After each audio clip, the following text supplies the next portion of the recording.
What's up, YouTube? Today we are gonna rank all the new maps that came in the last update from best to worst. So let's get into it.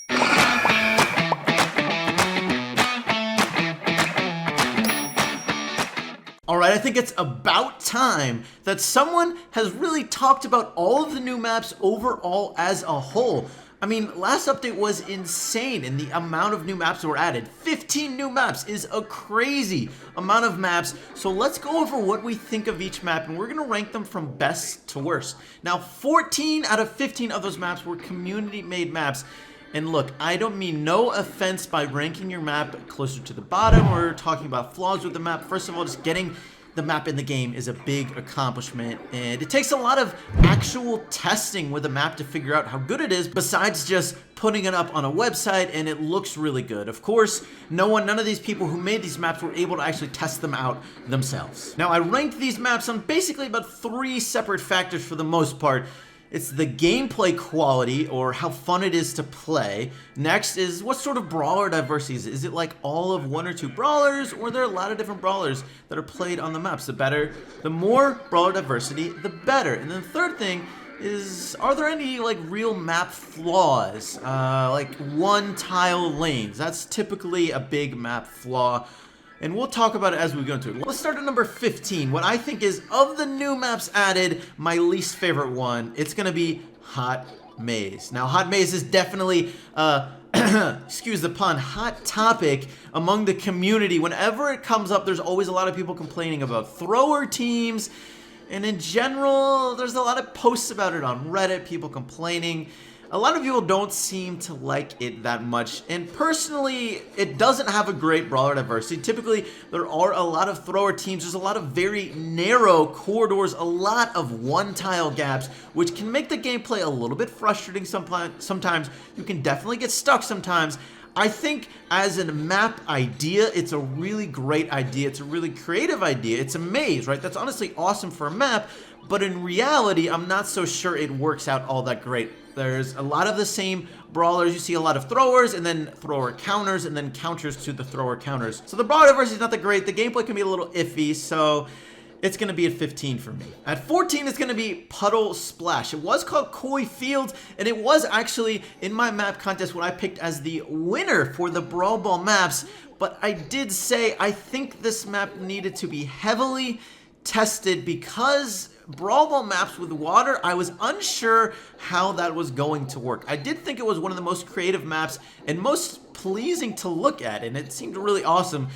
But I think what I said proved out to be true. It is possible to get a ball stuck on the water, which is a very big flaw and is really not a great thing you want to have on a Brawl Ball map. So that alone is probably one of the biggest things that dropped this down. Another thing I think I learned too through a lot of these new maps is any map with a lot of water, it looks cool, but not quite as great as you would think. You honestly have to treat water like walls. As far as movement is concerned, you have to treat water like walls. That's how restricting they are. Yes, you can shoot over them, but they're very restricting when it comes to movement. And in Brawl Ball, you don't really want to restrict the movement a lot because they're indestructible walls. They're not like normal walls where you can destroy them and then you can go through that passageway like in Heist, which is very important, allows Daryl to go through areas that might otherwise be obstructed. But in Brawl Ball, having these impossible to destroy obstructions, in a sense, for your movement really restricts the gameplay, and there's a lot of them in Koide Fields. It's still a fun map to play, but there's too many restrictions for me to rank it too high. 13 is going to be Canal Grande, the one new bounty map. I think, again, this was a really unique map. It's really different from all the other maps. Just because it's ranked low doesn't necessarily mean I think it should be removed.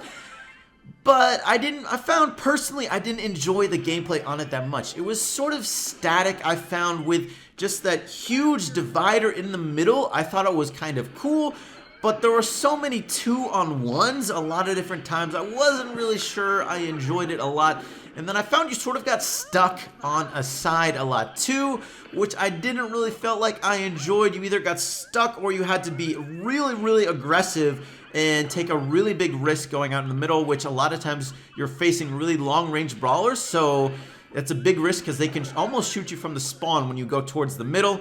or you have to go all the way back to your spawn to switch sides. So I found it a little bit restrictive. I think if you added another passageway in the middle of both of those lakes, you could make the gameplay a lot better, and then I think it could be maybe not as bad, and it would still be a really unique map, but for those restrictions, I'm going to rank it at 13. At 12, it's going to be Echo Chamber, the first of the gem grab maps to show up on this ranking. I do think this is a really fun one, and it looks pleasing as well, but similar to some of the stuff I said before, I think it's a little bit too restrictive in your movement. One of the comps you see on this map, it's definitely different brawler diversity as far as what you normally see on gem grab, so that is maybe a plus, but you don't have a big brawler diversity overall on this map. A lot of long-range brawlers, you do see Penny some, maybe a little bit of Pam, Piper, Brock, Ricochet, a little bit of Spike, but for the most part, that's probably it as far as the brawlers that you would want to play that are really good.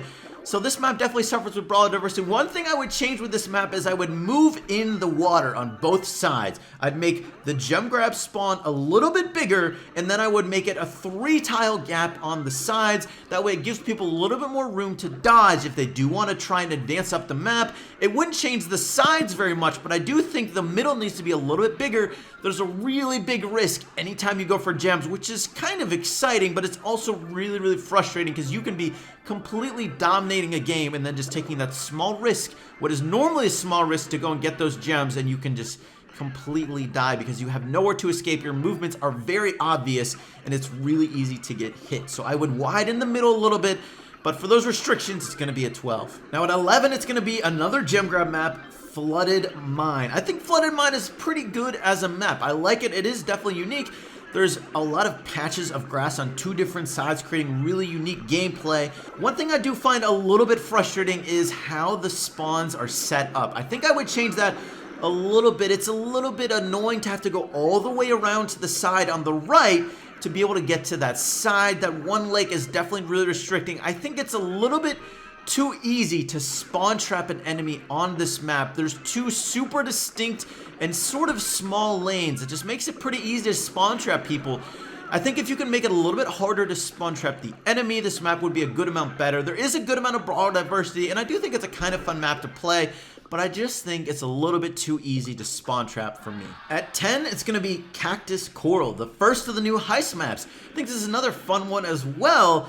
One thing about this map is I think it's a little bit too strong for defenders. There's 2 super narrow lanes, and yeah, as a thrower you can attack in more places, but you can't advance up the map unless of course you're Dynamite, or you break down these walls on the side that are normally not very worthwhile to destroy because it's not really going to let your tanks get that much closer to the safe, as there's still that huge wall down the center. So there's a lot of walls you might have to destroy to make it easier to advance up the map. Personally, I just think it's a little bit too defensive of a map for me to enjoy it quite as much. There's definitely some brawler diversity, at least what's normal for heist anyways, so it's not a bad map, but it's going to be a 10. At 9, it's going to be Island Invasion. Now, Island Invasion is definitely an interesting one. It's like the opposite of Feast or Famine in a way. All the grass on the outside, so it's definitely really, really unique. The brawler diversity on Island Invasion is not great. Probably one of the worst in Showdown. This is sort of my personal opinion, though. I really, really enjoy Island Invasion. Now, this is probably more geared towards duo showdown than solo showdown. Solo showdown, the brawler diversity is definitely worse than in duo showdown, where you can probably play a good amount more because you can rely on your teammate to cover whatever weakness the brawler you're playing has. But I honestly just think this map is so fun to play. It's probably also a little bit frustrating to play, but I think it's just so unique, and compared to every other map, I really like the gameplay for this map, so for me it's going to be a 9. At 8, it's going to be Fancy Fencing. Now I think this is definitely a really solid heist map. I have one main gripe that I would change. I think that long wall by the middle on both sides of the middle makes it a little bit awkward to always be attacking from both sides on your team. It's pretty easy to attack. Let's say you're starting from the normal spawn position. Pretty easy to attack from the right side, but the left side is a little bit difficult to attack. You have to be a thrower. Essentially, I would like to move that wall a little bit more open, make it a little bit more open in the middle, just slightly, by like 1 tile on both sides, and I think the gameplay would improve a good amount, just up the flow of the game. But I do think this is a really good map overall. At number 7, it's going to be Ancient Cavern. In my opinion, my favorite of the gem grab maps. I do really like this map. It's definitely a unique feel. There's actually a good amount of walls and a good amount of grass, but unlike other maps where normally with a good amount of walls and a good amount of grass, tanks might be really strong. That doesn't really seem to be the case on this map. Throwers are definitely strong on this one. The one gripe I have about this map is sometimes the middle can be a little bit awkward for gem carriers. It's a little bit kind of suffocating a little bit, but that's going to be my main gripe with this. I still think this is an overall fun map. The gameplay seems pretty fast-paced in general. Spawn trapping isn't too bad. There's a good amount of brawler diversity, although you do typically tend to see throwers to a good amount. At number 6 is going to be Sneaky Fields, the Brawl map made by Lex. I actually think this is a really fun map to play. It's definitely pretty different for me from the other Brawl Ball maps. There's a good amount of grass, which definitely makes shotgunners, tanks strong, but I don't think the defenders are too much of a disadvantage here with what I think is the double layer of walls and the grass in between them to allow the defenders a good amount of space and ability to get in position to defend. So I do like this map, even though there's a good amount of grass, which can sometimes be annoying. I do find facing really tank-heavy maps to generally be not quite as good gameplay, but I think this one is a good exception. At number 5, it's going to be Cavern Churn. Some people might disagree with me on this one, but I really like Cavern Churn. I think it's so awesome how the brawlers that are strong on the outside of the map are totally different from the brawlers that are strong on the inside of the map, and I just think the gameplay on this feels really distinct to me, and while this is normally a map where throwers might be really strong because the lanes are super narrow and distinct and you know where people are going to go for the most part, it's not exactly the case because of how the middle is. So I think this, honestly, I think Cavern Churn is what Hot Maze wanted to be as far as how the gameplay is concerned. I think this is what you want, where the brawlers that are strong on the middle are maybe not super strong early in the game a lot of times, but they're going to have to be able to survive a long time, and they're able to do that in the middle, which is normally sort of a risky place to go early on in the game. A lot of people tend to go middle, and of course a lot of grass makes it pretty risky, but I think the gameplay on this map is really fun, really unique, and there's a really good brawler diversity on this map. If there's a lot of teaming, which sometimes happens, maybe there's not quite as much. Bo is definitely the one exception. But Bo's not a super strong brawler. We all know my opinions on that, so I think this is a pretty good map. At 4, it's going to be Forks Out. I really enjoy the gameplay on this heist map. I definitely think it feels different. Yes, Daryl can definitely be used on this map. It doesn't necessarily feel quite as strong of a Daryl map. Although, if you break down the middle wall by the safe, he gets that huge roll all the way across the map. The sides, though, are definitely not Daryl friendly.